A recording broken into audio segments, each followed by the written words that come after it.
Hey everybody, it's Caitlin. Welcome back to CoronaChat. Today is Friday, April 24th, and I'm back here out on the porch because after watching yesterday's video, my sister Ellie said that it was much better because there was no wind, the sound quality was better, and since she is the former reporter, we're going to trust her expertise, and I will be reporting to you from here on the porch, but hopefully I'll get some plants or something so it's not just this sad brick wall to look at. This week has been a really big one for chloroquine and hydroxychloroquine. So yesterday in CoronaChat, we talked about hydroxychloroquine and the results of the VA study and how there's been a lot of kind of back and forth about whether these drugs are safe and good to use for coronavirus patients. And today we have another big piece of news, this time from a study in Brazil. Now, the purpose of this study was to test high-dose chloroquine, the amount given in the original Chinese study, to see whether it could help treat COVID-19, right? So why haven't we just given this to everybody, right? Like we have some results saying that this might work and isn't it, better than nothing? So yes, some of this is about the science and us wanting to know for sure what works, but there's also the issue that high-dose chloroquine is toxic. We've known this for decades, and in fact, hydroxychloroquine was developed specifically to be a less toxic form of chloroquine, right? So when a doctor prescribes chloroquine or hydroxychloroquine to you, it's in small doses, and it's because the other diseases that you're trying to deal with, so either preventing malaria or managing lupus, right? Those diseases are expected to be worse for you than the toxic side effects of these drugs, right? And so the doctor is, in essence, choosing the lesser of two evils, right? So just some important background context for us going into interpreting this study, right? So this study was published in the JAMA Network Open, which is a peer-reviewed journal affiliated with the Journal of the American Medical Association, which is a well-known and highly respected medical journal, right? And the doctors are all researchers and doctors working with respected Brazilian medical institutions and research institutions, including the Fundação Oswaldo Cruz, also known as Fiocruz, right? The School of Medicine at the University of Sao Paulo, and the Fundação de Medicina Tropical de Dr. Aitor Pereira Dourado. And I know I'm totally butchering that pronunciation, so sorry to all of our Brazilian viewers.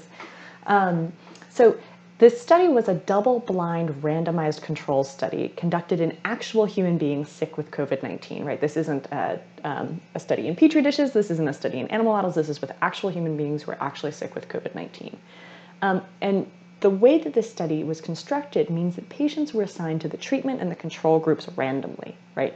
There weren't big differences like in the age of the two groups or how sick they were, right? Remember, this was one of our concerns about the VA study that we talked about yesterday, is that it seemed like maybe the people who got the experimental drugs were a little bit older and a little bit sicker than the people who didn't. In this study, we've got kind of balance between these two groups. And the double-blind part means that neither the patients nor the doctors know who's in which group. And this is really important because people can start to act differently if they know which group they think they're in, right? Like the doctor might think like, well, the people with the experimental treatment are probably going to do better. So maybe without even meaning to, that doctor might spend a little more time taking care of the patients in the experimental group, thinking they have better chances of survival. Or the patients, might kind of confer among themselves and say like, well, I think I'm in the experiment group and you're in the control group. So let's, divvy up our pills and you take half and I'll take half. And that way, both of us at least get some treatment, right? So for these reasons, we have to make very sure that nobody who's involved in the study, not the patients, not the doctors, know who's getting which drug, right? Because if we don't, we can't know if the drugs work or not, right?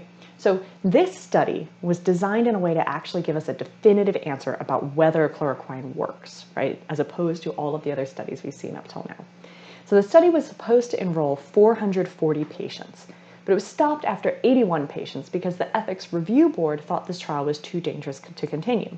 So what happened? In this study, patients were either given the high dose of chloroquine, right, the same amount suggested by the Chinese study, or a lower dose of chloroquine. And everybody got azithromycin. Now, this is because, this sounds a little weird, right? Like, wait, you're both getting part of this treatment. And so let me explain. This is because since no treatment is available for COVID-19, the ethics board thought it would be unethical to give people no treatment whatsoever, right? So the high treatment amount was set at this experimental version from the Chinese study, even though we had concerns that it might be toxic, right? And the lower amount was picked as something that's lower, but it's still in line with what we would give people for malaria, so we think it's probably safe. It might or might not do something for COVID-19, right? And azithromycin was already the standard of care, so everybody who came into the hospital, whether they were in the trial or not, got azithromycin. So it's not ethical for a clinical trial to take away something that you would have gotten otherwise. So everybody continued to get their azithromycin, and they either got this low dose or the high dose chloroquine, okay? So far, the data that we're seeing from around the world in patients with COVID-19 who are sick enough to be in the hospital suggests that 15 to 20% of these patients will die if they don't receive any chloroquine or hydroxychloroquine, right? So basically with no treatment other than us just trying to keep them on respirators and give them antibiotics so they don't get pneumonia, about 15 to 20% of people who are in the hospital may die of this disease, right? Now, what happened in this study? So in this study, the patients that got the low dose chloroquine, right, about 15% of them died. So the same as not getting anything, right? Among the patients who got the high dose chloroquine, 39% died, right? So more than double the people who got the low dose, okay? And again, the people with low dose weren't doing any better than people in other hospitals who weren't getting anything, right? So when we looked at the people who were dying more often in that high dose group, they were dying of heart problems that were caused by the toxic effects of chloroquine, right? So seeing these results, the ethical review board overseeing the study decided to stop it with only 81 patients enrolled. They didn't let it continue enrolling people up to the 440. And they said that given these trends, there was clear and damning evidence that chloroquine is killing people. And so it was not ethical to continue giving people this high dose of chloroquine, right? So this study is a really important one, and we can expect to see these results change the way that hospitals are handling COVID-19 patients, right? This is a randomized double-blind trial, so it was designed in a way to give us really rigorous evidence. It was conducted by people who knew what they were doing, and it was published in a well-respected journal. It went through our quality assurance process, so we have much better certainty that this is good quality science, right? So this is the first robust clinical trial data that we have. It's not the only. The evidence is pretty clear. And of course, this is a big, big letdown, but luckily there are other clinical trials still ongoing, testing some of these other possible treatments for COVID-19. So we'll need to just keep hoping that one of these other trials has better results. Okay, so our good news for today, because I know that's a lot, right? So Australia and New Zealand both seem to be making incredible progress in containing the spread of coronavirus. And this is big news to celebrate because not so long ago, it seemed like both countries could have been on track to have really serious epidemics, right? But they moved quickly and decisively to institute proven public health measures, and the results are paying off. And this is a great example of how using the evidence of what we know works can help us to turn the page on this pandemic.